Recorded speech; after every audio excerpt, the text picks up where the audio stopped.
A young billionaire sees a mother in a wheelchair with two twin daughters begging for money on the street. Upon discovering that he was the one responsible for the accident that left her in that condition, he breaks down in tears. The gold Rolex on Jack Matthews's wrist showed 8:47 a.m. when he stepped out of his silver Porsche 911 GT3. Adjusting his custom-made Italian suit, he ignored the admiring glances of passers-by as he walked toward the building where his company occupied the top 3 floors. At 28, Jack had already achieved what many would need multiple lifetimes to attain: a fortune in the billions, recognition in Silicon Valley, and a life that seemed straight out of a luxury magazine. On that autumn morning, however, something would break his meticulously planned routine. Just a few yards from the building's entrance, his eyes caught sight of a scene that starkly contrasted with the surrounding prosperity. A young woman in a wheelchair, with 2 identical little girls at her side, held a handwritten sign. The chilly wind ruffled the girls' brown hair as they huddled together, sharing a jacket far too thin for the temperature. Jack unconsciously slowed his steps. There was something mesmerizing in the silent dignity of that woman. Her eyes, a deep and weary green, met his for a fraction of a second, and Jack felt an uncomfortable tingling at the back of his neck. The girls, who couldn't have been older than 4, smiled shyly at the pedestrians, their cheeks flushed by the morning chill. Their small, interlocked fingers conveyed a connection that went beyond the simple act of keeping warm. The woman did not beg, did not approach anyone. She just remained there with a posture that hinted at an untold story. The sign in her hands trembled slightly in the morning breeze. "Please help a mother and her daughters. Any contribution is welcome." The simplicity of the message contrasted with the complexity of the situation Jack observed. His fingers instinctively found his wallet in the inside pocket of his suit. He took out a $20 bill, an amount that meant nothing to him but might make some difference at that moment. Approaching the group, he noticed how the girls straightened up, their eyes shining with a hope he rarely saw in his daily interactions with executives and investors. "Thank you, sir." The woman's voice was surprisingly melodic, carrying a softness that did not match her circumstances. "Emma? Olivia? What do we say?" "Thank you," the twins responded in unison, their smiles revealing tiny gaps where baby teeth had recently fallen out. Their smiles were genuine, devoid of the malice and ulterior motives Jack was so accustomed to in his business world. For a moment, he wanted to know more, to ask how they had ended up there, to offer more help. But years of conditioning in the corporate environment made him pull back, nod briefly, and carry on. Inside the mirrored elevator, his own image stared back at him with an expression he did not recognize. The reflection showed a successful man, impeccably dressed, but his eyes revealed a new restlessness, a crack in his armor of self-sufficiency. All morning, amid important meetings and multi-million-dollar decisions, Jack found himself replaying the scene in his mind. How had such a young woman ended up in that situation? What had happened to the girl's father? And why, out of all the people crossing his path daily in San Francisco, had this particular family penetrated the indifference he had cultivated for so many years? In the board meeting, while they discussed acquiring a promising startup, Jack gazed out the panoramic window at the activity dozens of floors below. His eyes instinctively searched the crowd, looking for those 3 specific figures among the sea of pedestrians. The slide presentation displayed impressive growth projections, but his mind remained stuck on that moment on the sidewalk. "Mr. Matthews, your thoughts on the proposal?" His assistant's voice brought him back to reality. "I'm sorry. Could you repeat the last part?" he asked, adjusting himself in the leather chair. But even as he tried to focus on the numbers and graphs on the screen, his mind kept returning to that encounter. There was something in that woman's eyes. It wasn't pleading or despair, as he might have expected. It was a peculiar mix of strength and resignation, as if she carried a secret the world was not ready to hear. And those little girls, Emma and Olivia, with their innocent smiles. How could they maintain that joy in such adverse circumstances? The day dragged on with an unusual slowness. Every meeting, every phone call, every decision felt less important compared to the questions now haunting him. His empire of technology and innovation, built with relentless determination, suddenly felt empty of any real meaning. When night finally fell over the city, Jack found himself driving more slowly than usual on the way to his penthouse. His eyes scanned the sidewalks, searching for a wheelchair and two identical little figures. But they were gone, leaving only unanswered questions echoing in his mind. In his penthouse apartment, with a panoramic view of San Francisco Bay, Jack poured himself a 50-year-old single malt whiskey. The amber liquid swirled in the crystal glass as he gazed at the city lights. His reflection in the window showed a man different from the one who had stepped out of the Porsche that morning. Something had changed, a subtle yet undeniable shift. That night, lying in his king-size bed with Egyptian cotton sheets, Jack Matthews, the Silicon Valley prodigy and ruthless billionaire, couldn't sleep. For the first time in a long time, all his successes and achievements seemed insignificant compared to the image of those three people on the sidewalk. In his world of numbers and algorithms, that casual encounter had introduced a variable he didn't know how to process. A week had passed since that meeting on the sidewalk, but Jack Matthews' routine was no longer the same. His gourmet breakfast, served on the balcony overlooking the bay, now tasted different. Between sips of imported coffee and bites of artisan croissants, his thoughts drifted to the three figures he had met. He couldn't stop picturing the twins' sincere smiles and the mother's tired green eyes. In his closet, which was the size of an average apartment, Jack adjusted his Italian silk tie in front of the mirror. His eyes roamed over the rows of tailored suits, the dozens of shoes perfectly aligned. For the first time in years, all that luxury felt excessive. He couldn't stop thinking about the thin jacket the little girls were forced to share. During the day's meetings, Jack found himself gazing out the window of his office, looking for three familiar figures among the throngs below. His notes, usually precise and organized, were now cluttered with small sketches of wheelchairs and children's faces in the margins. Mr. Matthews, Martha, his assistant, brought him back to reality. The quarterly report needs your approval by the end of the day. Jack nodded absent-mindedly, still looking at the street below. An idea was forming in his mind, growing stronger every hour. He had resources, connections, power. Why not use them to find out more about that family? Martha, he called through the intercom, I need you to do some research for me. Find the best private investigation agencies in the city, the most discreet ones. The assistant showed no surprise. Years of working with Jack had taught her not to question his unusual requests. Within minutes, a detailed list appeared in his email. Jack spent the afternoon analyzing his options. Each agency was meticulously evaluated, its track record verified, its references checked. The same dedication he applied to business decisions was now directed to this personal mission.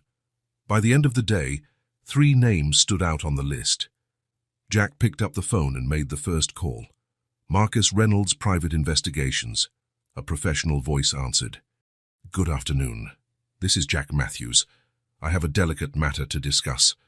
The conversation was brief and straightforward. Jack explained the situation in broad terms without revealing his personal motives. A woman in a wheelchair with twin daughters. Approximate location.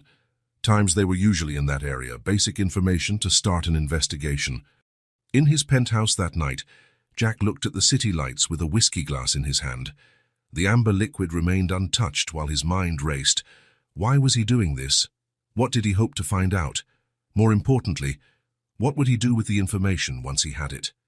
His phone vibrated with a message from Marcus Reynolds. Investigation launched. First update in 48 hours. Jack set his phone aside and walked to the window. Down below, San Francisco pulsed with its nightlife, millions of stories unfolding simultaneously. Somewhere in that city, a mother in a wheelchair and her twin daughters were living a story that for some inexplicable reason, had become intertwined with his. At his desk, he opened a new file on his laptop. Personal investigation, he typed in the header.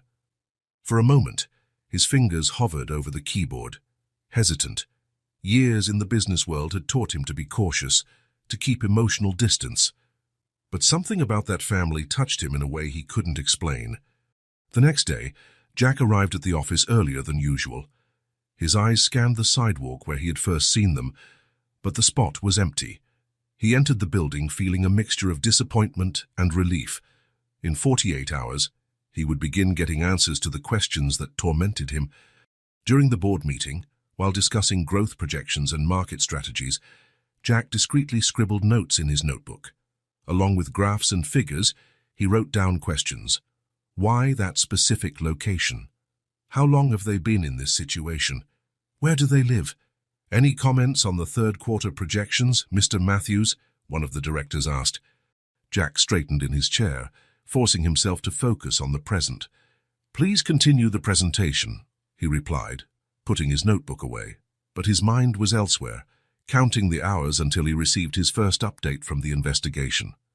That night, in his penthouse, Jack created a folder on his computer titled Personal Project. Inside, he began organizing his own observations from the brief encounter: the mother's dignified posture, the girl's smiles, the handwritten sign. Small details his mind had unconsciously recorded.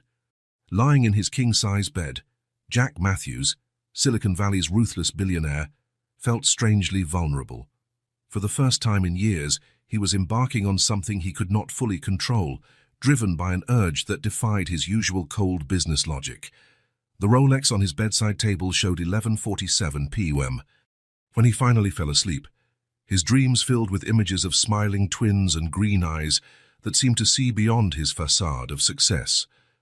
Jack stared at the thick report on his mahogany desk as the evening light filtered through the windows of his corporate penthouse.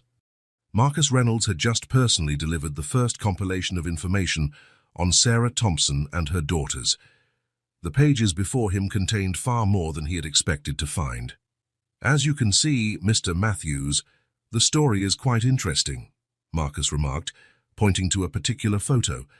In it, a younger Sarah, with longer hair and a radiant smile, stood in front of the Aurora Center, a well-known dance studio in the city. Was she a teacher there? Jack asked, his fingers unconsciously tracing the edge of the photograph. One of the most talented contemporary dance instructors in the region, her students adored her.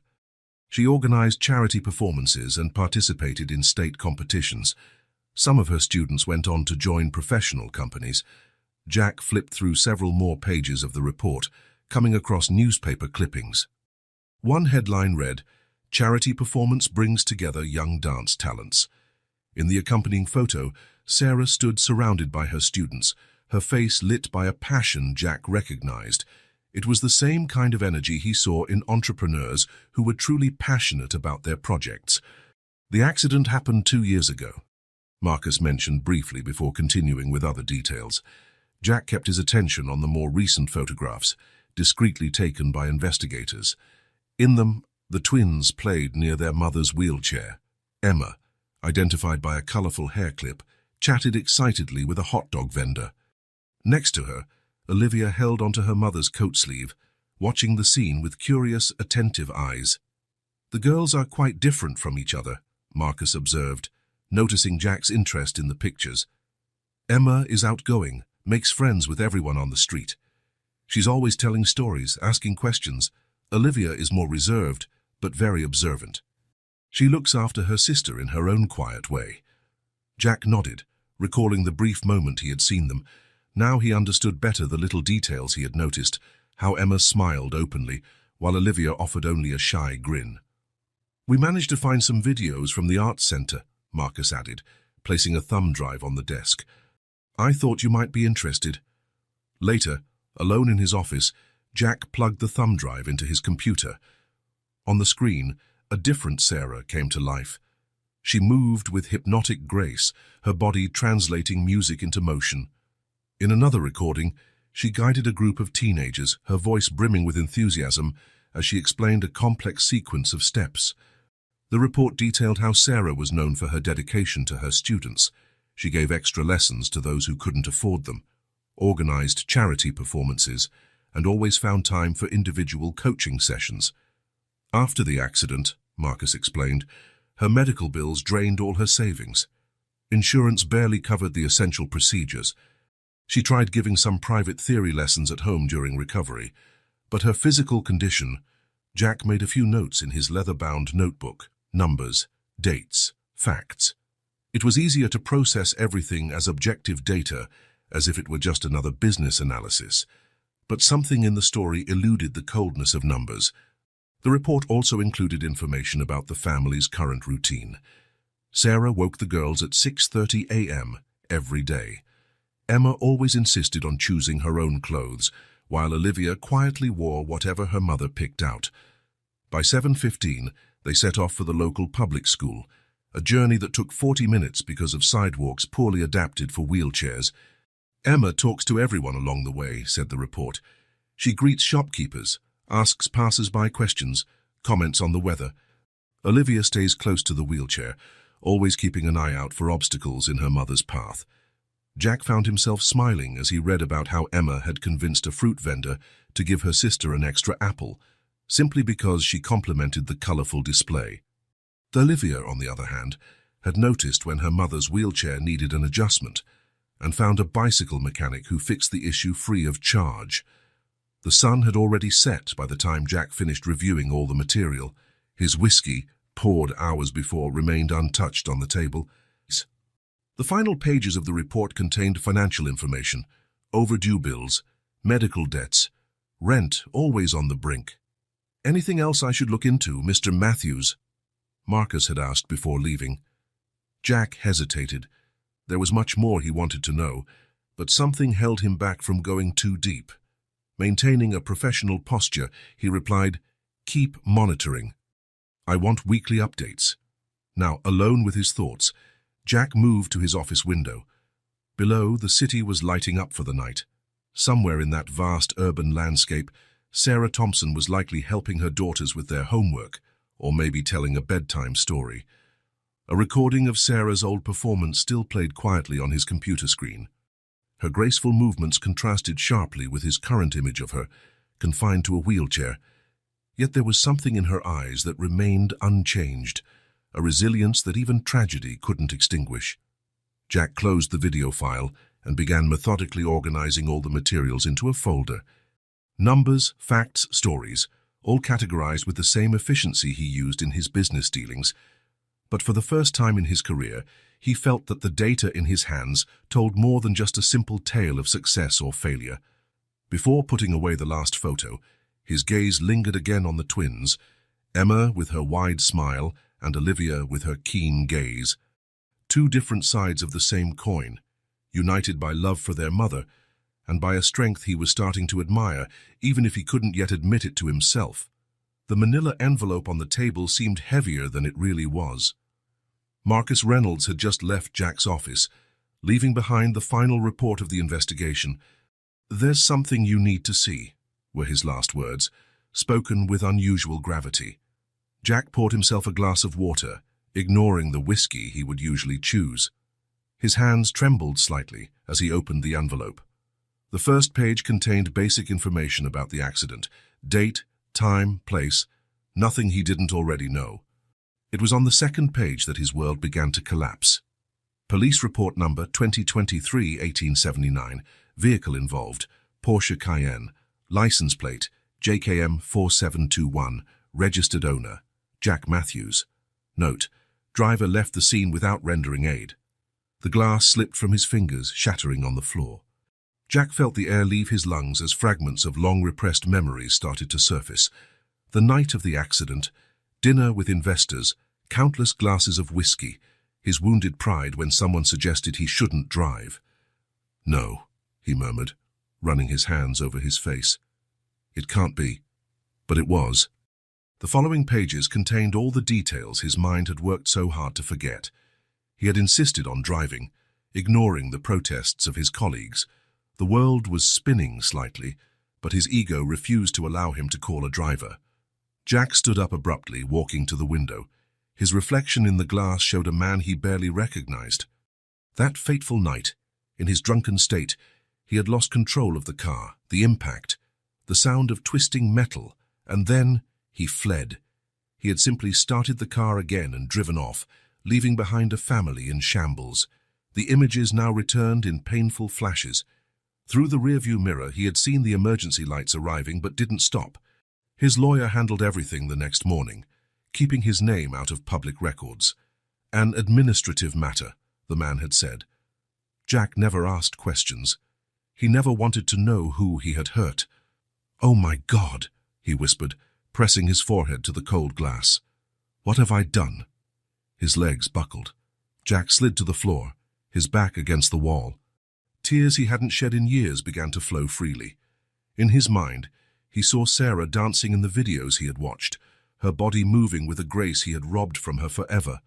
And the girls, Emma and Olivia. While he slept in his luxurious bed that night, they were in the hospital, waiting for news of their mother. How many nights had they cried? How many dreams had been shattered because of his cowardice? The pain in his chest was physical, as if his heart were being crushed by the weight of his guilt. Jack stayed there, sitting on the floor of his office, for hours.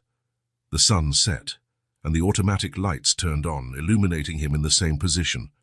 His phone rang repeatedly, but he didn't move to answer. The outside world felt distant, unreal. When he finally stood, his legs were numb. He staggered to his desk, where the report still lay open. The last pages showed recent photos of Sarah with the girls, their courageous smiles, her unshakable dignity despite the hardships he had caused and then cowardly ignored. "How?" he asked out loud. "How does she manage to smile after everything I've done?" His gaze wandered around the room, landing on the awards and recognitions decorating the walls. Young Entrepreneur of the Year, Technology Innovator, 40 under 40, hollow titles that now seemed to mock him. All his success, all his wealth, built upon his silence and cowardice. Jack turned on his laptop with trembling fingers. He opened a new document and began typing furiously. Ideas, plans, numbers, a support center, no, multiple centers, places that would offer medical care, rehabilitation, psychological support, spaces where people like Sarah could find real help, not just superficial charity. Hours passed as he obsessively worked on the project. By sunrise, Jack had drafted a comprehensive plan. He would use his fortune, his contacts, his influence. He would create something that could truly make a difference in people's lives. But it still wasn't enough. Nothing would ever be enough to erase his cowardice that night. He walked to the bathroom in his office and stared at his reflection in the mirror. The man looking back was disheveled, with red eyes and tear-stained cheeks.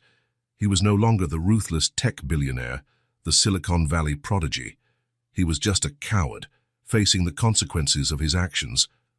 "How will I look them in the eye?" he asked his reflection. Sarah, Emma, Olivia. They had names now, faces, stories. They were no longer just anonymous victims of his irresponsibility. He went back to his desk and picked up the last photo from the report. Emma was smiling broadly at the camera, while Olivia hugged their mother. It was an image of love, strength, and resilience, everything he had not been on that fateful night. Jack opened a drawer and took out a bottle of whiskey he kept there. For a moment, his fingers gripped the glass tightly. Then, deliberately, he walked to the trash can and let the bottle fall in. The sound of shattering glass echoed through the room like a promise. "Martha," he called his assistant through the intercom, "cancel all my appointments for this week. And get in touch with our legal team. We have a new project to develop." He looked out the window again at the city waking up below. Somewhere down there, Sarah was probably getting her daughters ready for school, facing yet another day of challenges he had inflicted on her with his cowardice. "I can't change the past," he murmured to himself, "but maybe I can do something about the future." And for the first time since he had opened that envelope, Jack Matthews felt something beyond crushing guilt. It was a small, fragile feeling, but it was there. The determination to face the consequences of his deeds, no matter how painful the process might be. In just 3 months, the old commercial building in the heart of San Francisco had been completely transformed. The Aurora Community Center now occupied all 5 floors of the fully renovated structure, its modern and welcoming facade standing out in the urban landscape. Jack Matthews had devoted every waking moment to creating this space, personally overseeing every detail of the project. The ground floor housed the main reception and a large medical area with offices equipped for various specialties. Ramps and spacious elevators ensured full wheelchair accessibility. The walls, painted in soft blues and greens, displayed murals by local artists, turning each corridor into a living gallery. Mr. Matthews, the last pieces of equipment for the physical therapy room just arrived, Martha informed him, now serving as the center's administrative coordinator.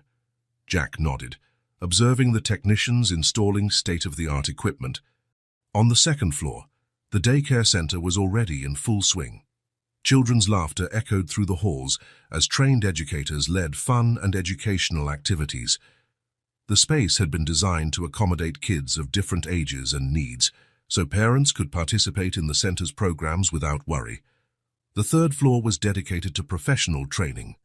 Modern classrooms and computer labs offered free courses in various areas. "We want to give people the tools to rebuild their lives," Jack explained during a team meeting. "It's not about charity, it's about opportunity." On the fourth floor, a multidisciplinary team of psychologists and social workers provided emotional support and guidance. Individual therapy rooms and group support spaces were carefully planned for comfort and privacy. The fifth and final floor featured a large multi-purpose space with a library, music room, and lounge area. The panoramic windows offered a constant reminder of the broader community they aimed to serve. "We need to reach more people," Jack insisted at the weekly meetings. His outreach team had developed a broad campaign: flyers, local newspaper ads, partnerships with other social assistance organizations. On a particularly busy morning, Sarah Thompson held one of those flyers in her trembling hands. Emma had taken the colorful paper from Luntier on the street, drawn by the picture of children playing on the cover. "Look, Mom," Emma exclaimed, pointing to the photos. "They have a playground just like our schools." Sarah examined the material carefully. The Aurora Community Center offered exactly the services she and her daughters desperately needed: specialized medical care, physical therapy, childcare for the girls, and job training courses. It seemed too good to be true. "And it's all free," she murmured to herself, rereading the flyer for the third time. Olivia, always alert to her mother's expressions, quietly approached. "Can we go see it, Mum?" she asked in her soft voice. Sarah folded the flyer and put it in her bag. Years of struggle had taught her to be wary of miraculous offers, but the medical bills kept piling up, and her daughters needed more than she could provide on her own. Over the next week, Sarah researched the center. She spoke with social workers, looked up information online. Jack Matthews' name appeared in every news article about the project, but she didn't connect him with the well-dressed man who had given her money months before. "Aurora Community Center offers hope for struggling families," read a local headline. The photos showed modern facilities, professional staff, genuine smiles. Still, Sarah hesitated. "What if they don't accept us?" she asked her reflection one night, after putting the girls to bed. "What if it's just another disappointment?" But their needs were urgent. The rent was overdue again, and her wheelchair needed maintenance. Emma had developed a persistent cough that required medical attention, and Olivia was becoming increasingly quiet at school. On a Thursday morning, after dropping the girls off at school, Sarah finally mustered the courage. She maneuvered her wheelchair to the address on the flyer, her heart pounding faster with each city block. The facade was impressive but welcoming. Smooth ramps and automatic doors invited her inside. In the lobby, a receptionist greeted her with a gentle smile. "Good morning, how can I help you?" Sarah took a deep breath, clutching the crumpled flyer in her hands. "I came to get information about your services." "Of course. Let me introduce you to our social worker. She can explain all the programs we offer." While she waited, Sarah observed the center's activity. She saw mothers with children heading to the daycare, older adults being accompanied to medical appointments, young people carrying study materials under their arms. The environment was clean, organized, but without the institutional coldness she had feared. Laura, the social worker, was a middle-aged woman with kind eyes and a calm voice. She led Sarah to a comfortable room adapted for her wheelchair. "Tell me about yourself and your needs," Laura invited gently, without haste or judgment. The words came hesitantly at first, then more easily. Sarah spoke about her struggles with transportation, her medical needs, and her desire to work again. She mentioned the twins, describing their unique personalities, their dreams, and their challenges. "We have programs that can help in all these areas," Laura explained, introducing each available service. "We can start with a full medical evaluation if you'd like. Our physical therapy team is excellent." Sarah felt tears forming in her eyes. "This seems too perfect." "I understand your hesitation," Laura said with a gentle smile. "How about starting slowly? You can bring the girls on Saturday, take a look around, see how you feel." On the way back to pick up her daughters, Sarah felt a mix of hope and apprehension. The center offered everything she needed, but years of disappointment had taught her caution. "How was your day, Mom?" Emma asked as soon as she saw her at the school gate. "It was interesting, honey," Sarah replied, watching both girls approach. "What would you think about visiting a new place on Saturday?" "That place from the flyer." Emma's eyes lit up. Olivia simply squeezed her mother's hand in a small show of silent support. "Yes, the Aurora Center," Sarah confirmed, surprised at her own decision. "We'll give it a chance." That night, after putting the girls to bed, Sarah reread the flyer one more time. The words, "hope and a fresh start," stood out from the text. Maybe, just maybe, this was the beginning of something new for her family. Meanwhile, in his office on the top floor of the center, Jack Matthews gazed at the city through the windows. He didn't know Sarah had visited that day, or that she planned to return on Saturday. But each person who walked through the Aurora Center's doors carried a bit of his guilt, and every smile he managed to provide was one small step toward the redemption he sought. "The numbers from the first week exceeded our expectations," Martha reported, handing him a summary. Jack only nodded, his mind elsewhere. To him, the center was just the beginning. He had plans to expand, to open more locations, to reach more people, not for recognition or prestige, but out of a deep need to turn his guilt into something meaningful. As the sun set over San Francisco, two people admired the same sunset from different points in the city, a mother dreaming of possibilities for her daughters, and a man weighed down by a secret he would soon have to face. Saturday dawned with a different kind of light for Sarah Thompson. She'd awakened before her alarm, nerves twisting her stomach as she got the girls ready for their first visit to the Aurora Community Center. Emma wouldn't stop talking about the playground she'd seen on the flyer, while Olivia methodically packed her small backpack with colored pencils and paper. "We'll get there early," Sarah decided, double-checking that she had all the necessary documents. The ride to the center felt longer that morning, each city block charged with anticipation. At the same time, Jack Matthews was already in his discreet office on the center's top floor. He had traded his usual suit for more casual attire, jeans, a simple dress shirt, no tie. To visitors of the center, he was just another administrative employee. "Mr. Matthews," Martha entered quietly, "the Thompson family is expected around 9 a.m. Jack's heart quickened. He had memorized every detail in Sarah's file, but the thought of seeing her in person, knowing what he knew, made his hands tremble slightly. At 8:45, Sarah and the twins entered through the center's automatic doors. The lobby was calm at that hour, with only a few staff members starting their shifts. Emma immediately pointed at the colorful mural on the wall, while Olivia stayed close to her mother's wheelchair, observing everything with sharp eyes. "Good morning." Laura, the social worker, approached them with a warm smile. "I'm so glad you came. Shall we start the tour?" From his strategic vantage point on the mezzanine, Jack watched the scene unfold. Sarah looked more tense than he remembered, her hands gently gripping the wheelchair's arms. The twins, on the other hand, radiated curiosity. The tour started on the ground floor. Laura showed them the medical offices, explaining the different services available. "We have physical therapists specializing in rehabilitation," she said, noting Sarah's interest.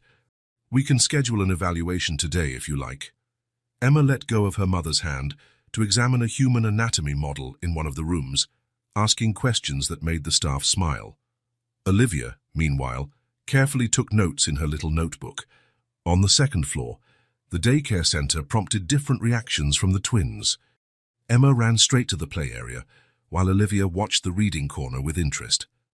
"Children can stay here while parents participate in center activities," Laura explained. "We have qualified educators and a structured learning program."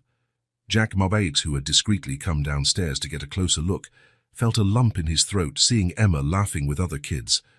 Her enthusiasm painfully reminded him of the innocence he had almost destroyed that tragic night. The visit continued on the 3rd floor, where professional training courses were offered. Sarah showed particular interest in the computer lab. "I've always wanted to learn more about technology," she admitted shyly.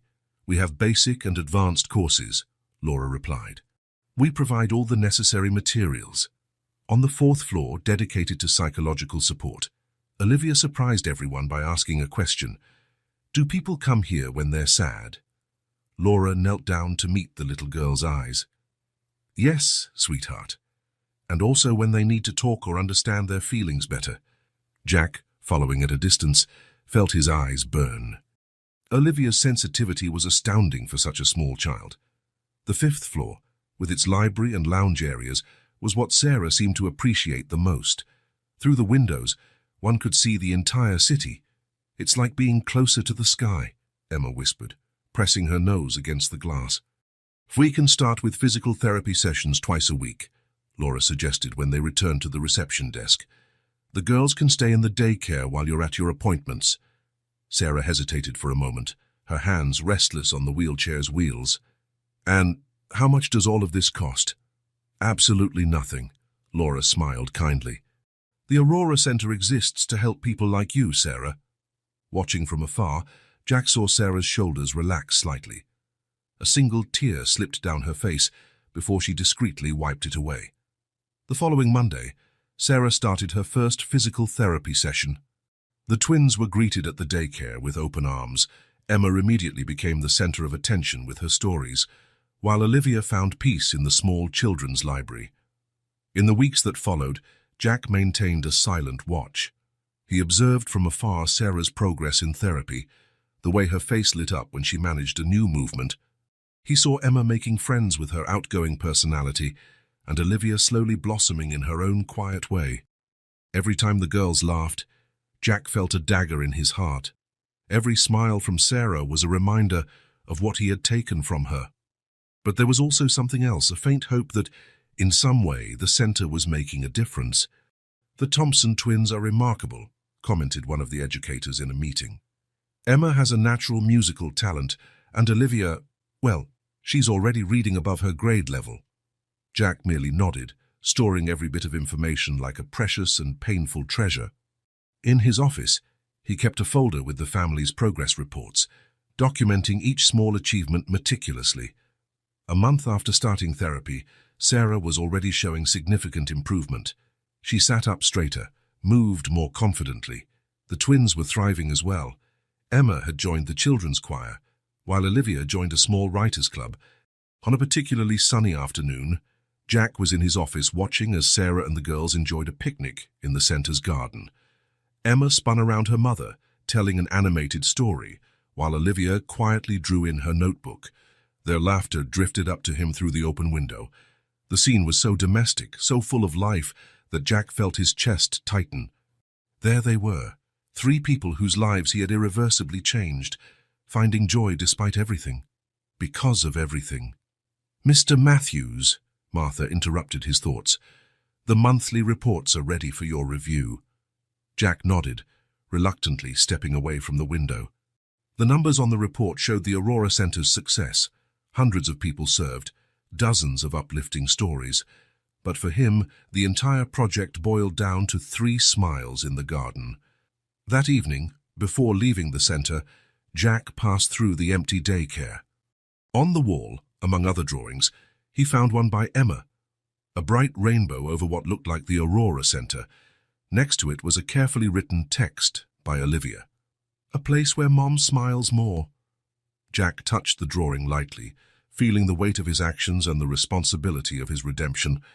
The Aurora Center was doing exactly what he'd dreamed, bringing light to lives he'd helped darken. But the truth still loomed over him like a shadow, a secret that would eventually have to be revealed. For now, he contented himself with being a silent presence, an invisible guardian watching from afar as Sarah and her daughters built a new life, one day at a time. A rainy Tuesday brought the moment Jack both feared and secretly longed for. Sarah had an appointment with a rehabilitation specialist, and the daycare was unexpectedly closed for maintenance. Emma and Olivia waited in the medical office's reception area, sharing a storybook. Jack was casually passing by in the hallway when he saw them. His heart sped up, and for a moment he considered walking on. But something in the way Olivia furrowed her brow at the hard words, while Emma gestured animatedly explaining the story, made him stop. "Do you like books?" he asked softly, approaching with care not to startle them. Emma looked up immediately, her face breaking into her characteristic smile. Olivia, more reserved, instinctively held the book closer to her chest. "It's about a girl who finds a magical door," Emma answered excitedly. "Olivia's helping me with the big words." Jack pulled up a chair, maintaining a respectful distance. "Can I know which words those are?" "Mysterious," Olivia pronounced quietly, surprising everyone by speaking first. "And extraordinary. Very important words for a magical story," Jack remarked, fighting a lump in his throat. Seeing the girls up close, hearing their voices, was different from watching from a distance. "Do you work here?" Emma asked, tilting her head curiously. "Yes," Jack answered, nervously adjusting his glasses. "I help make sure everything runs smoothly at the center." "So you're the one who put the pictures on the walls," Emma continued. "I loved the one of the dragon reading books in the library." Jack smiled, recalling the art he had personally chosen. "I thought the children would like it." "Olivia draws better," Emma declared with sisterly pride. "Show him, Liv." Olivia hesitated but eventually took out her sketchbook from her small backpack. Jack admired the delicate lines, scenes of the center, portraits of her sister, and many, many drawings of her mother. "They're beautiful," he said sincerely. "You capture the details really well.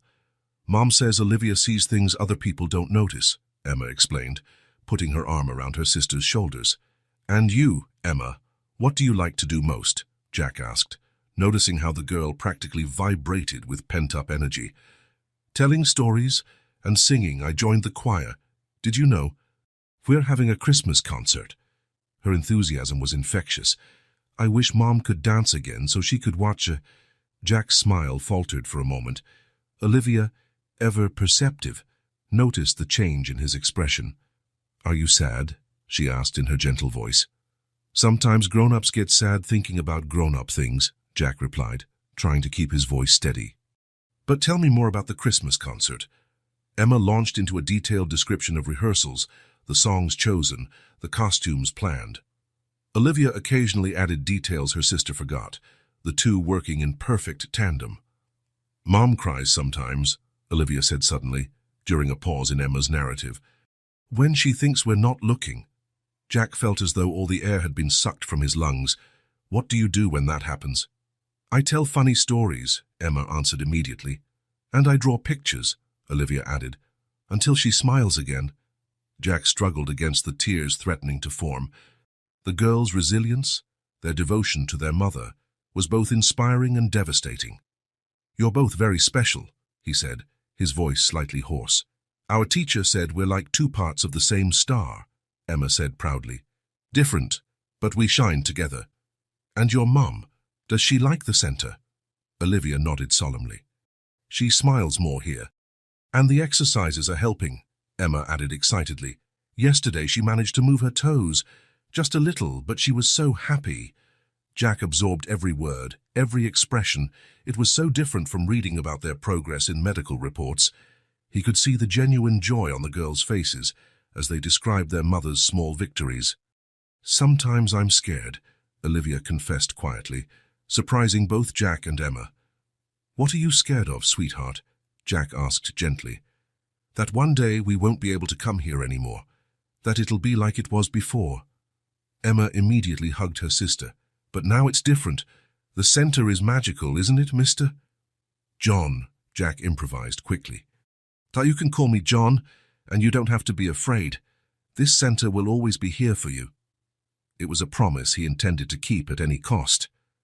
"Mr. John," Emma said, her face suddenly serious, "can you make more centers like this, for other people like Mom?" The question hit Jack like a punch in the stomach. "That's exactly what we're planning to do," he responded truthfully. The sound of wheels approaching made all three turn their heads. Sarah was returning from her appointment. "I have to go now," Jack said, standing up quickly. "It was nice getting to know you better. Will you come back to talk more?" Emma asked hopefully. "And see my other drawings," Olivia added shyly. Jack nodded, unable to trust his own voice at that moment. He quickly slipped away, turning a corner just as Sarah reached the girls. In his office a few minutes later, Jack finally allowed the tears to fall. The twins' innocence, their capacity to love and care in the face of hardship, had struck a deep chord in his soul. He picked up his phone and dialed a familiar number. "Martha, I need you to fast-track our plans for the new center locations, and I want the family support budget doubled." Looking out the window, he saw Sarah and the girls leaving. Emma was probably chatting away about her new friend, Mr. John, while Olivia held a small umbrella over her mother. Jack knew that conversation had changed something fundamental inside him. It was no longer just about guilt or redemption.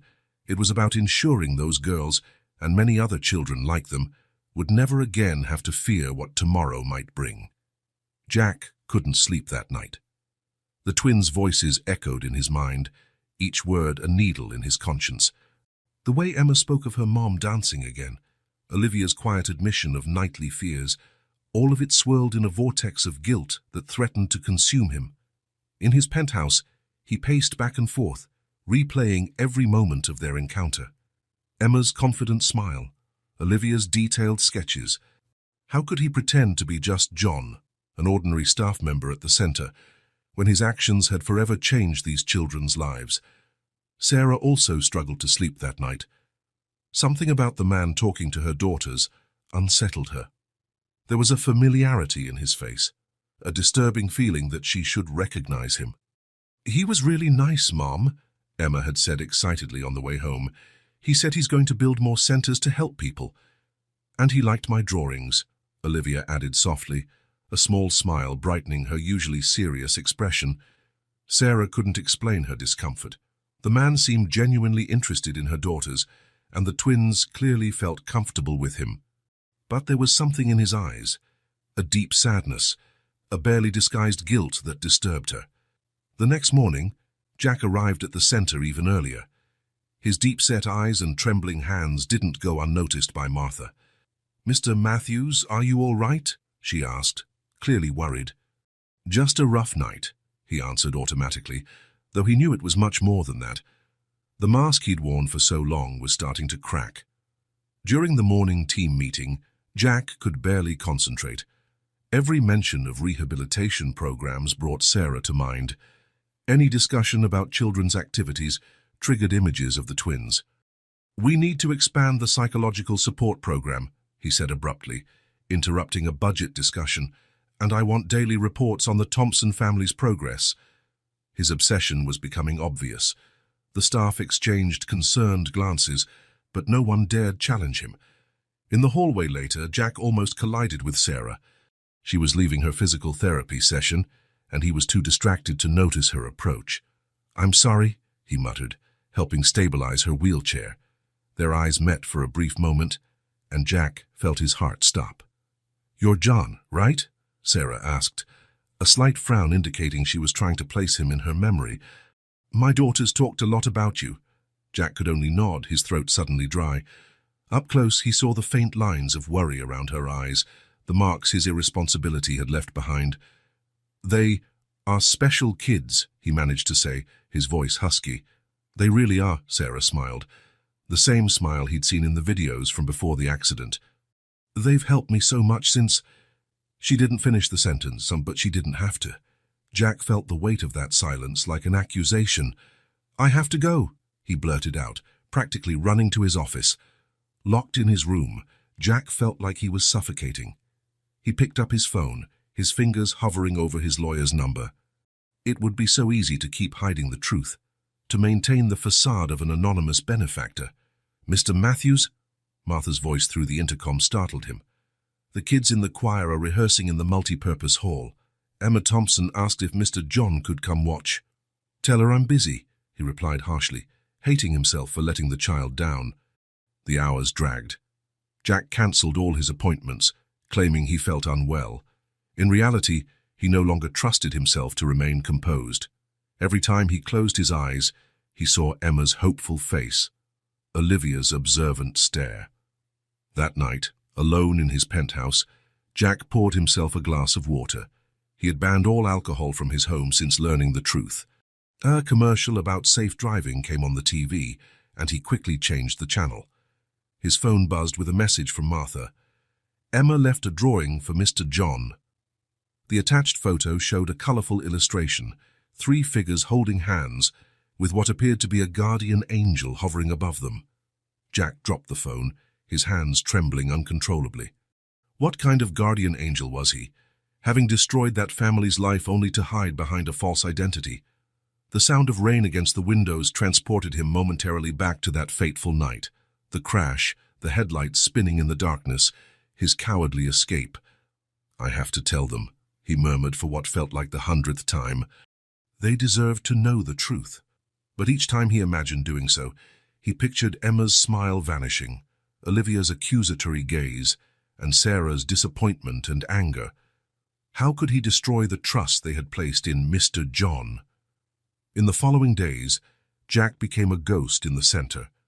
He avoided common areas, communicating solely through memos and emails. Whenever he heard the twins' voices in the halls, he hid in empty rooms until they passed. Martha noticed the shift in his behavior. The determined, focused man who had built the Aurora Center seemed to be unraveling from the inside. "Maybe you should take a few days off," she gently suggested. Jack just shook his head. Leaving meant cutting off his only contact, however indirect, with the family he had wronged. It was both his punishment and his lifeline. One afternoon, he found another of Olivia's drawings on his desk, this time depicting Mr. John sitting with the twins, books spread around them. The precision of the details was striking. His tense posture, the way he nervously adjusted his glasses, even the sadness in his eyes. That child saw too much, understood too much. One day, Jack feared she would connect the dots. Then his world of lies would come crashing down. The weight of the secret was literally eating him alive. He had lost weight, his clothes now too loose. Dark circles carved themselves under his eyes, and his hands trembled constantly. "How long?" he asked his reflection one night, staring at the bathroom mirror. "How long until the truth comes out?" The answer, he knew, was only a matter of time. Secrets have a way of revealing themselves, especially those we carry like chains around our souls. Sarah watched John through the window of the physical therapy room. He was in the garden, listening attentively as Emma chattered away, while Olivia sat silently beside him, drawing. There was something in the way he looked at her daughters, a mix of affection and guilt. "Has he always been like this?" she asked Laura, who was adjusting the therapy equipment. "Like what?" the social worker responded absently. "So, invested in the children's progress. So focused on my family in particular." Laura hesitated for a moment before answering. "Mr. Joe, he cares about everyone here." Sarah noticed the hesitation, the near slip of the name. It was yet another piece of the puzzle she was assembling in her mind. In the garden, Jack struggled to keep his composure as Emma described the performance she was preparing for the center's talent festival. "You'll be there, right, Mr. John?" Emma asked, her eyes gleaming with anticipation. I'll try," he answered, knowing he should keep his distance but unable to disappoint her. Olivia raised her eyes from her sketchbook, studying his face with that intensity that always disarmed him. "You seem sad again." "Sometimes grown-ups feel sad about things they've done wrong," he said before he could stop himself. "Like when I broke Mom's vase and didn't tell her," Emma asked innocently. Jack felt his heart tighten. "Something like that, but much bigger." "Mom always says we should tell the truth," Olivia commented quietly, returning her attention to her drawing. "Even when it's hard," Jack got up abruptly. I need to get back to work." Later that same day, Sarah was in the center's library researching job opportunities when she came across an old magazine. On the cover, a photo caught her eye, a man in an elegant suit accepting an Entrepreneur of the Year award. There was something familiar about him. "Sarah." John's voice startled her. She quickly closed the magazine. Sorry, I wanted to talk about the girls' progress, he continued nervously. Emma is doing really well in the choir, and Olivia, her drawings are incredible. Sarah studied him intently. The way he spoke about her daughters felt almost parental, and there was something else, a sense of urgency in his voice, as though he wanted to say more, much more. Why do you care so much? She asked bluntly. Jack felt the blood drain from his face. I care about all the children here, but you have a special interest in my daughters. Why? The moment was there, the chance to confess everything. Jack opened his mouth, the words ready to pour out. Mum! Emma burst into the library, unknowingly rescuing him. Look what I did in choir practice. The moment passed. The confession swallowed once again. That night, in her apartment, Sarah searched the internet for more about the Aurora Center.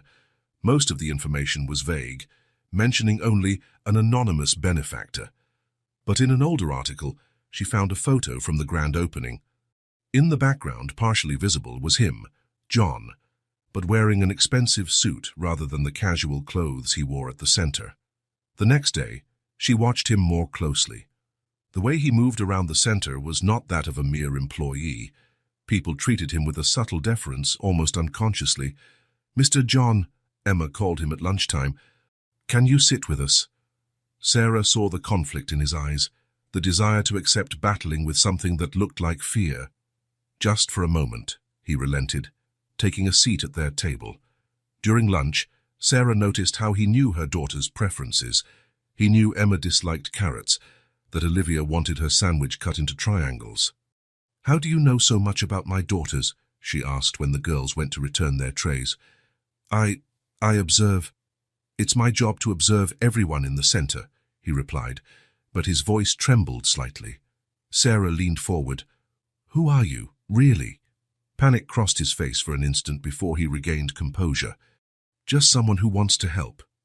Later, Sarah found Olivia showing him her newest drawing, a detailed portrait of him, but in the drawing he wore an elegant suit, not the simple clothes he usually wore at the center. Why did you draw him like that? Sarah asked her daughter afterwards. Because that's how he looks in the pictures from the big office, Olivia answered simply. Sarah felt a chill run down her spine. What big office? What else had her observant daughter noticed? Jack, for his part, was losing control of his carefully crafted facade. Each interaction with the twins left him more vulnerable. Each questioning look from Sarah pushed him closer to the edge. Mr. Matthews, Martha warned one day, people are starting to notice your erratic behavior. I can't help it, he said, rubbing his tired face. They need to know the truth. But not like this, Martha argued. Not with you destroying yourself in the process. The following Friday, during the children's choir performance, Sarah noticed how he stayed in the shadows, unshed tears shining in his eyes as Emma sang. Mr. John is our guardian angel, Emma declared that night, while Sarah tucked her in. Why do you say that, honey? Because he takes care of us without us seeing, the child answered sleepily, like a real angel. Sarah stayed awake for hours after that, the puzzle pieces finally clicking into place. The well-dressed man who had given her money on the street months ago, the mysterious benefactor of the center, the employee who knew her family so well. In his office, Jack also couldn't sleep. On the wall, the twins' drawings formed a mosaic of his guilt and redemption. On his desk, that day's newspaper carried a small note about the anniversary of the accident that had changed Sarah's life. Tomorrow, he decided, looking at the most recent photo of the girls. Tomorrow I'll tell them everything. But he had made this promise to himself many times before, and the truth remained lodged in his throat, a burden too heavy to carry and impossible to reveal. The Aurora Center was nearly empty that rainy Friday afternoon. Most staff and visitors had already left, leaving the corridors quiet and the rooms deserted. Jack was in his office, hands trembling as he tried to sign some important documents. Martha had insisted he go home to rest. Over the past few weeks, his condition had visibly worsened. He'd lost weight, had deep circles under his eyes, and sometimes seemed to lose focus in the middle of conversations. Mr. Matthews, she tried again. You really should— I can't leave, he interrupted brusquely. Sarah and the girls are still here. It's their last day this week." On the other side of the center, in the fifth-floor library, Sarah watched her daughters. Emma was rehearsing her song for the next day's presentation, while Olivia drew quietly. A folder of clippings and articles lay open on the table, weeks of research into the mysterious Mr. John. "Girls," she called gently, "can you wait here for a moment? Mom needs to take care of something important." Emma nodded distractedly, immersed in her singing. Olivia, however, looked up from her drawing, worry on her keen face. Sarah navigated her wheelchair through the now familiar corridors, her heart pounding. After weeks of piecing clues together, confronting nervous staff, and scouring the internet, she was certain John was not just a staff member. He was Jack Matthews, the billionaire founder of the center. And there was something more, something she still couldn't fully grasp. In his office, Jack stood by the window, watching the rain. The sound of wheels in the hallway made his heart freeze for a moment. "We need to talk." Sarah's firm voice came from behind him.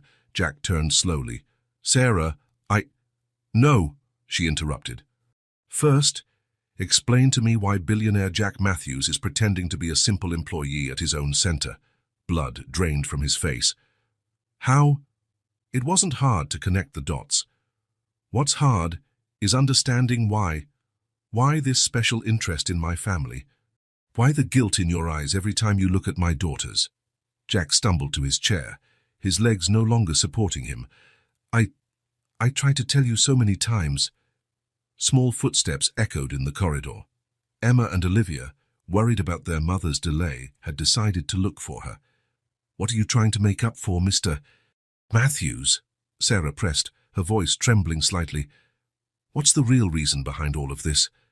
"Mom?" Emma's voice reached the doorway. "Mr. John." Jack looked up, seeing the twins standing there. Olivia held a new drawing in her hands, her eyes capturing the tension in the room. "Please," he whispered, "not in front of them." But it was too late. Years of repressed guilt, weeks of mounting tension, all exploded in that moment. "I was there," he shouted, tears finally breaking free. "I was driving that night. I was drunk. I lost control. I ran away." Silence followed, deafening and absolute. Sarah felt the air leave her lungs as the memories of that night came rushing back in painful flashes. "No," she murmured, gripping the arms of her wheelchair. "It can't be." "Mom?" Emma's voice trembled. "What's happening?" Olivia dropped her drawing, a picture of Mr. John smiling with her and Emma in the center's garden. "I built all this to try to make amends," Jack continued, his words spilling out like water from a shattered dam. "When I found out who you were, I couldn't just... I had to do something." "You ran away," Sarah whispered, her voice laced with icy anger. "You left me there, with my daughters." "Is Mr. John bad?" Emma asked, tears sliding down her cheeks. Olivia simply clung to her mother, her small body trembling. "I'm so sorry," Jack sobbed, falling to his knees. I'm so sorry." "Sorry isn't enough," Sarah yelled, years of pain and struggle erupting in her voice. "Do you have any idea what we went through? What my daughters went through?" Emma broke into loud sobs, confused and scared. Olivia remained silent, but her silent tears were just as devastating. "The center, all of this," Sarah gestured around her, "was built on guilt. Not compassion, not love, but guilt." "I know," Jack answered, his voice broken, "but it became more than that. Watching you, getting to know the girls, it became about love too. About trying to fix." "Some things can't be fixed," Sarah cut him off, her voice now dangerously calm. "Emma, Olivia, let's go." "But Mum, the presentation tomorrow," Emma began. "There won't be a presentation," Sarah yelled, instantly regretting it when she saw her daughters shrink back. More gently, she continued, "We can't stay here anymore, sweethearts. Please," Jack begged, "don't take this away from them. The center is theirs too, all these people, these programs, they're real. They're sincere. How can we trust anything built on lies?" Sarah asked, tears now streaming down her face. Olivia stepped toward Jack, her small eyes fixed on his. "Did you hurt our mom?" The child's simple, direct question felt like a knife in Jack's heart. Yes, he answered through sobs. And I'll never forgive myself. Emma picked up Olivia's dropped drawing, staring at the happy image that now felt like it belonged to another world. But you helped us too, she said softly. Let's go, girls, Sarah ordered, her voice trembling. We need to go home. The twins cast one last look at Jack before following their mother. On the floor, the abandoned drawing showed 3 smiling figures, mocking the scene that had just unfolded. Hours later, Martha found Jack in the same spot, still kneeling on the floor, clutching Olivia's drawing in his trembling hands. The truth, finally revealed, had devastated not only one family, but also the man who thought he could buy his redemption with good deeds. Outside, the storm raged on as though nature itself were mourning the innocence lost that afternoon. Sarah gripped the wheels of her chair tightly as she left the police station. She had just done something that would change many lives. She had filed a formal complaint against Jack Matthews. The anger and pain of years of suffering had finally found her voice. The news broke the next morning. Victim files charges against Billionaire founder of the Aurora Center. Crime from the past resurfaces. The headlines blared. The case, long buried, resurfaced with full force, fueled by Jack's own confession and Sarah's detailed testimony. Entrepreneur Jack Matthews accused of DUI and hit-and-run that left mother paralyzed, the broadcasts announced. Within hours, reporters had swarmed the Aurora Center building. Cameras pointed at every entrance and exit. Sarah watched the coverage on her small TV at home, the twins sleeping fitfully in the next room. Her phone wouldn't stop ringing. Journalists hungry for more details, asking why she had waited so long to come forward, how she had discovered the truth. She'd turned the phone off after the 10th call. Mom. Olivia appeared in the doorway, holding her sketchbook tight against her chest. Is there no art class today? Sarah felt her heart clench. No, sweetheart. We've talked about this. We can't go back to the center. But why? Emma asked, her eyes swollen from crying. Mr. John said he was sorry. He's not Mr. John, Sarah snapped, immediately regretting it when she saw the girls shrink back. Softer, she continued. His name is Jack Matthews and he hurt us badly. At the Aurora Center, chaos reigned. Employees tried to shield the visitors from invasive reporters, while rumors of closure circulated. Martha managed the crisis as best she could, but without Jack, who had isolated himself in his penthouse since the complaint, the situation looked grim. Mr. Matthews, she said over the phone, we need you here. People are scared and confused. How is Sarah? He asked, the only response he could muster. How are the girls? They haven't returned since that day. And now, with the complaint? At the police station, Detective Johnson led the investigation with renewed vigor. The evidence was now clear. Jack's confession, the hidden records, the cover-up attempts, all backed by Sarah's testimony. Mr. Matthews, the detective said gravely during Jack's official questioning, following Sarah's complaint. Do you understand the seriousness of these charges? Driving under the influence, causing a serious accident, and fleeing the scene are severe crimes. Jack only nodded, his lawyer by his side trying to manage the fallout. But he didn't want to hide behind legal technicalities anymore. I want to take full responsibility, he declared, ignoring his lawyer's protests. Mrs. Thompson is right to file charges. At home, Sarah struggled to maintain normalcy for her girls. But how do you explain to a child that their hero was actually the person responsible for their family's tragedy? Olivia won't stop drawing him, Emma confided one night while Sarah tucked her in. But now all her pictures are sad. Later, Sarah found dozens of Olivia's sketches. Jack John always with tears in his eyes, always alone, always in shades of grey and dark blue. One depicted the scene at the police station as Olivia imagined it, showing Sarah strong and resolute in her wheelchair, confronting the man who'd wrecked their lives. The media frenzy showed no mercy.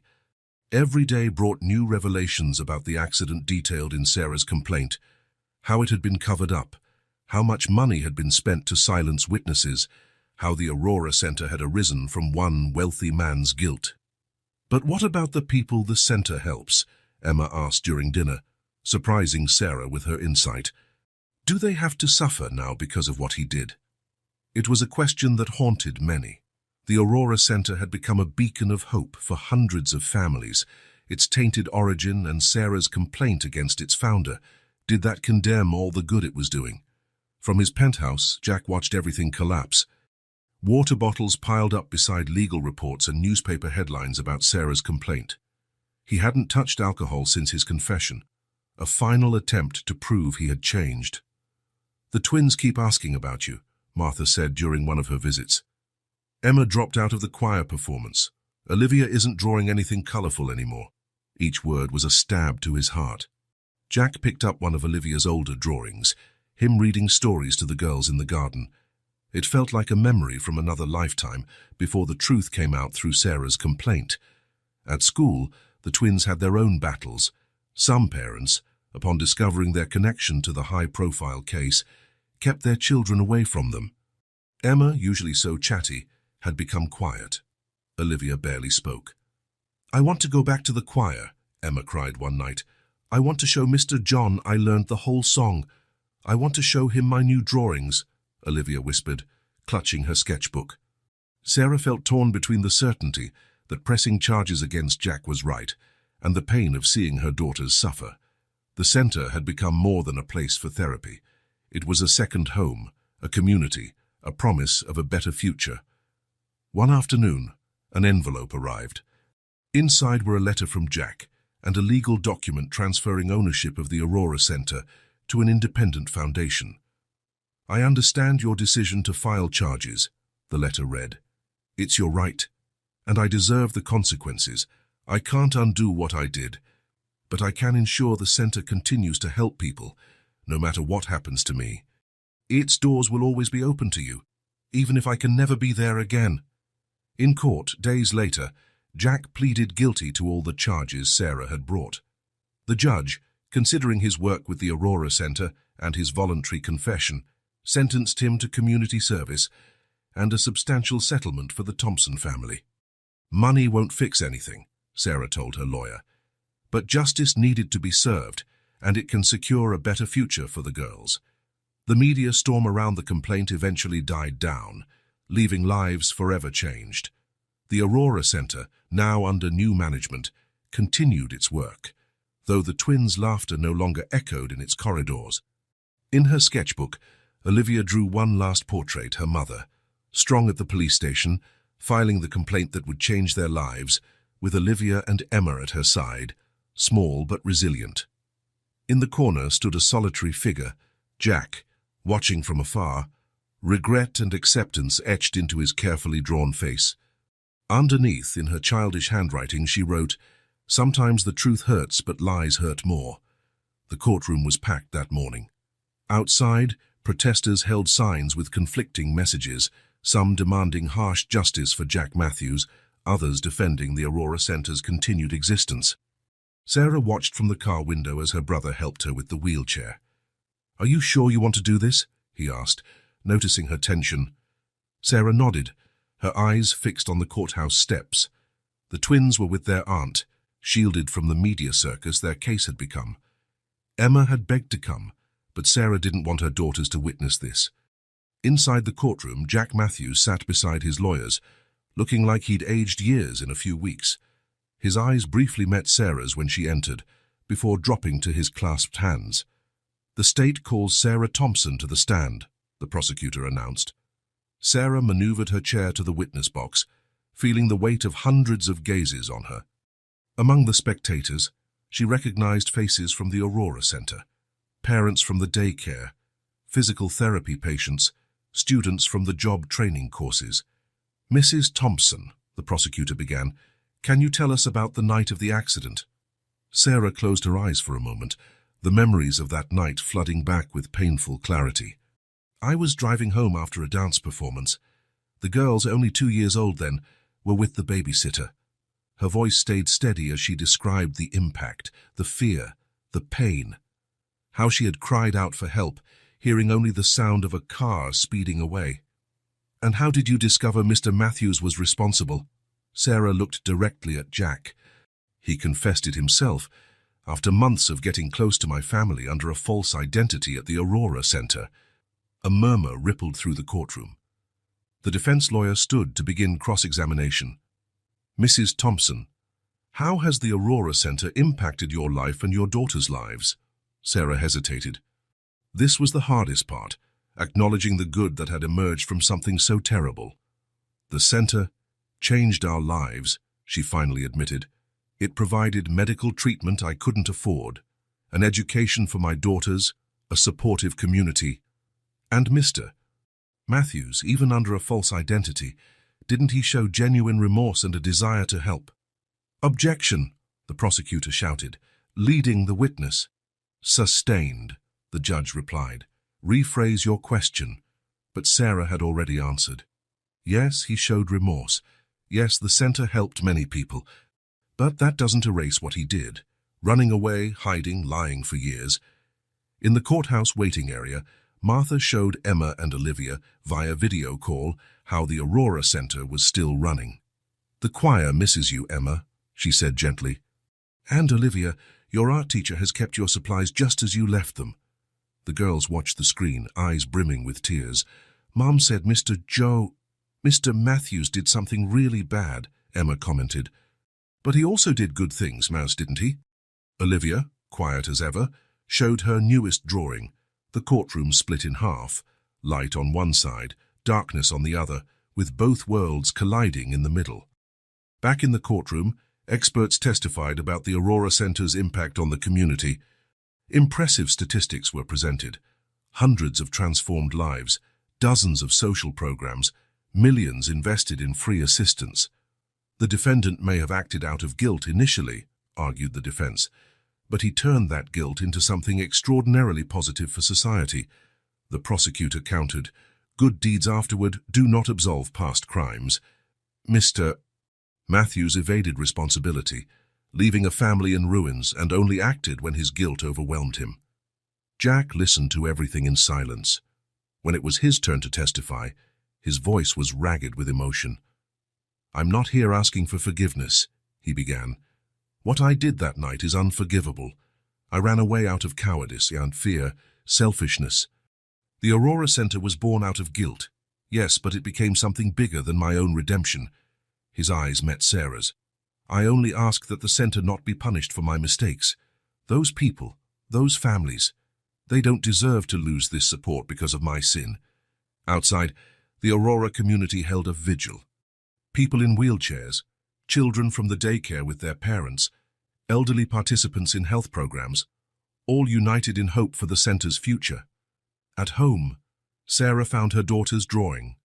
Emma had drawn the choir, leaving an empty space where she used to stand. Olivia was sketching the courtroom, but from a unique perspective, all the adults in shades of grey, only the children in bright colours. Mom, Olivia asked softly, why do good people sometimes do bad things? Sarah felt tears in her eyes. How could she explain the complexity of the human heart to a child? Sometimes, she replied carefully, people have both good and bad inside them. What matters is what they choose to do with it. The trial lasted for days. The media speculated on the outcome. The community debated the center's future, and two little girls tried to make sense of how their world had become so complicated so quickly. The jury has reached a verdict, the judge finally announced. Sarah held her breath. Jack straightened in his seat. In the back of the courtroom, Martha clutched one of Olivia's drawings, a depiction of the Aurora Center under a sky half stormy, half sunny. The verdict balanced justice with mercy. Jack was found guilty, but his sentence took into account both the severity of his crime and his subsequent acts of restitution. The Aurora Center would remain open, transferred to an independent foundation, ensuring its continuity. It's not a happy ending, Sarah explained to the twins that night. But maybe it's a new beginning. Emma hugged the choir uniform she hadn't worn in weeks. Olivia picked up her sketchbook, flipping to a blank page. Can I draw our story? She asked timidly. Sarah nodded, watching as her daughter began drawing lines, not in black and white anymore, but in all the complex shades of reality they were learning to accept. 3 months after the trial, Jack Matthews began his court-ordered community service at the Aurora Center. No longer as the powerful founder or mysterious Mr. John, but as a man carrying out his sentence in an orange maintenance vest. His mornings were dedicated to cleaning, fixing, and maintaining the facility he had built. The center's new administration, led by Martha and an independent board, introduced significant changes. Transparent signage detailed the institution's origins, turning its controversial history into a lesson on redemption and second chances. On a particularly busy morning, Sarah wheeled herself into the center's entrance for the first time since the trial. Emma and Olivia walked alongside her, holding bags of materials for their activities. "Are you sure, Mum?" Emma asked, her voice a mix of anxiety and hope. Sarah took a deep breath, observing the bustle around them. "Yes, dear. This place doesn't belong to just one person. It belongs to all of us." In the garden, Jack was trimming bushes when he saw them arrive. His first impulse was to hide, but his therapist's words echoed in his mind. Running away is no longer an option. The twins noticed him first. Emma squeezed Olivia's hand, who instinctively reached for her sketchbook, her security blanket during emotional moments. "Mr. Matthews," Sarah greeted him formally, her voice controlled. "Mrs. Thompson," he responded, taking off his gardening gloves. "Welcome back." The moment might have been tense, but Emma, with her unique ability to break down barriers, took a step forward. "Are you taking care of the flowers Olivia and I planted?" Jack felt tears in his eyes. "Yes. They've grown a lot since you left." Olivia quietly opened her sketchbook, showing him a recent drawing, the Aurora Center reborn after a storm, with small flowers blooming all over the garden. The day went by with surprising normalcy. Sarah resumed her physical therapy sessions, this time with renewed goals. Emma rejoined the choir, her voice once again joining the other children's. Olivia returned to her art room, slowly adding color back into her drawings.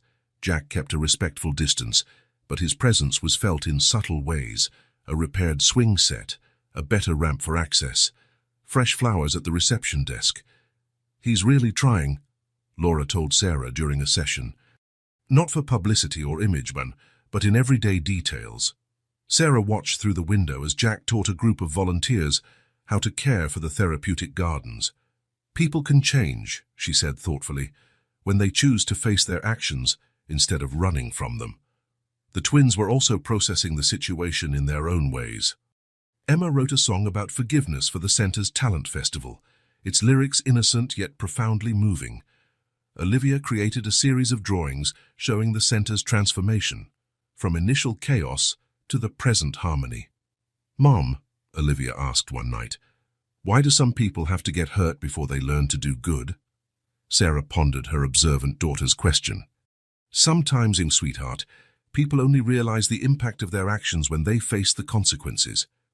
One rainy afternoon, a small accident forced an unexpected meeting in the garden. Emma slipped in the mud, and Jack was the first to reach her. For a moment, everyone froze, Jack hesitating to touch the girl, Sarah tensing in her chair, Olivia watching intensely. "It's okay," Emma broke the silence, accepting Jack's outstretched hand. "Sometimes we fall, but what matters is getting back up, right?" The simple wisdom of a child brought tears to the adult's eyes. The Aurora Center continued to grow. New programs were introduced, always with complete transparency about its management and funding. Jack, even after fulfilling his required community service hours, kept volunteering his time. "Why do you still come?" Olivia asked one day, finding him repairing a bench in the garden. "Because some broken things need more than money to be fixed," he answered honestly. "They need time, dedication, and consistent effort." The community began to notice the changes. The man who once hid behind power and wealth was now working side by side with other volunteers, sharing knowledge, listening to stories, making a direct and personal impact. Sarah, seeing his transformation, felt her own healing progress.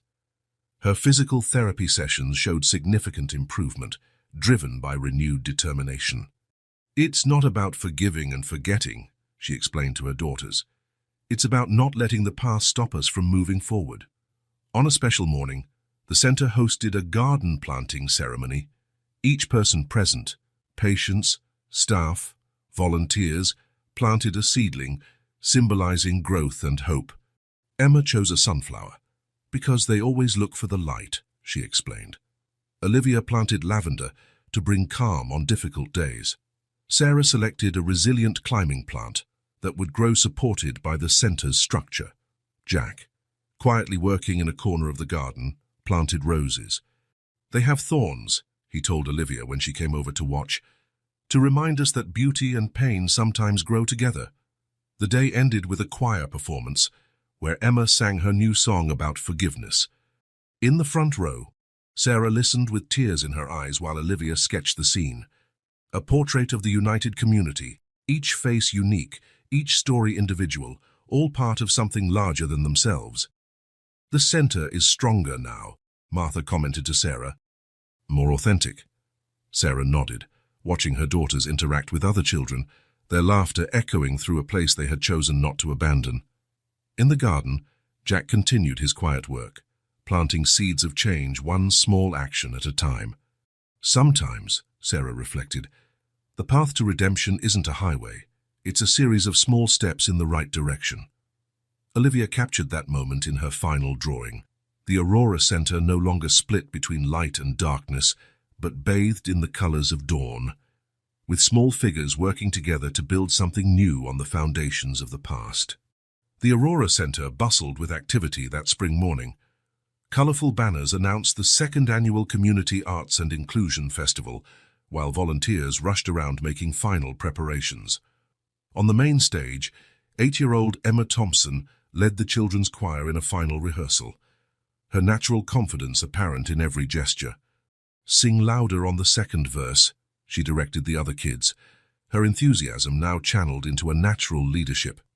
Nearby in the therapeutic garden, Olivia was arranging an art exhibition featuring drawings made by the center's patients. Her own works, now more mature and complex, depicted the center's transformation as seen through the eyes of a child growing up alongside it. Sarah Thompson crossed the main lobby in her motorized wheelchair, greeting staff and participants. As the coordinator of several center programs, she knew every face and every story. After 2 years of intensive physical therapy, she had regained a significant portion of her leg movement. 3 times a week, she continued her sessions, now more maintenance than rehabilitation. "Sarah," Martha called out, approaching with a clipboard, "the representatives from Chicago have arrived. They want to learn more about our rehabilitation program so they can implement something similar there." Jack Matthews, who was trimming roses in the garden, a task he continued even after his community service ended, looked up upon hearing the news. His face, older but more peaceful, showed quiet satisfaction. The Aurora Center's model was expanding, just as they had hoped. "Mom!" Emma ran up to her. "Can I show them our special presentation, the one about transformation?" Sarah smiled, smoothing her daughter's unruly hair. "Of course, honey, but let's let them see the center's basics first." "Can I show my art exhibit afterwards?" Olivia asked softly, clutching her ever-present sketchbook. "I did a new series about how the center changed people's lives. The twins had blossomed over the past 2 years. Emma, with her boundless energy, had become a little ambassador for the center, always ready to guide visitors and share stories of overcoming adversity. Olivia, though more introverted, documented everything through her art, capturing nuances most adults missed. In the meeting room, Sarah presented the center's results to the visitors from Chicago. Charts displayed community impact, hundreds of rehabilitated individuals, dozens of children with special needs supported, countless families strengthened. "The secret," she explained, "is that we're not just a rehabilitation center. We're a community of healing, physical, emotional, and social." Jack, watching discreetly from the doorway, felt his heart tighten. It had been a long journey since that fateful night of the accident. The center, born out of his guilt, had become something much bigger than his personal redemption. During the festival, the Aurora Center's true magic was on display. On stage, Emma led the choir in a moving performance about second chances and new beginnings. On the walls, Olivia's drawings told stories of transformation, including a particularly touching portrait of her mother at different stages of recovery.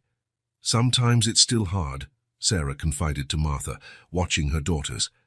"But seeing how they've grown, how they've turned pain into compassion, that makes it all worthwhile." Late in the afternoon, during the closing ceremony, something unexpected happened. Emma invited Jack to the stage, the first time she'd publicly included him in a performance. "This song," she announced into the microphone, "is about learning that people can change and that doing good is something we have to practice every day." Olivia joined her sister, holding up her newest drawing, the Aurora Center seen from above, with tiny points of light spreading to other cities like stars forming new constellations. Jack, overwhelmed with emotion, listened to Emma's song as he admired Olivia's drawing. Sarah, in her wheelchair, felt tears trickle down her cheeks. The audience, many aware of the center's full history, clapped enthusiastically. "The Aurora Center is no longer about one person or one story," Sarah said into the microphone when the song ended. "It's about how we can transform our hardest experiences into the strength to help others." After the event, in the therapeutic garden, the twins played among the flowers they had helped plant. Emma hummed her new song, while Olivia added finishing touches to yet another of her sketches. "Do you think we did it?" Jack asked Sarah, both of them watching the girls. "Turn something so terrible into something good." Sarah pondered for a moment, adjusting her position in her chair. "I think we've learned that life isn't about erasing the past. It's about what we choose to do with our present." On the horizon, the sun set over San Francisco, painting the sky with colors right out of Olivia's drawings. The Aurora Center glowed like a beacon of hope in the city, its programs now being replicated elsewhere, its stories inspiring others to transform their own tragedies into strength for others. Emma and Olivia, growing up amid this reality of triumph and service, had become living symbols of how love can blossom even in the most unlikely soil. Their laughter in the garden proved that, sometimes, the greatest lessons of compassion come through the eyes of children. "The next center opens in Chicago next month," Jack said quietly. "They want you there to train the team." Sarah smiled, looking at her daughters. "We'll all go. Emma's already planning to teach their choir, and Olivia wants to create an exhibit connecting the two cities." The day ended the way so many others did at the Aurora Center, with small acts of kindness, appreciative smiles, and the certainty that even in the hardest stories, there's always room for a new beginning. In Olivia's final drawing of the day, the Aurora Center was no longer just a building. It was a beating heart at the center of the city, sending out waves of hope wherever people needed healing,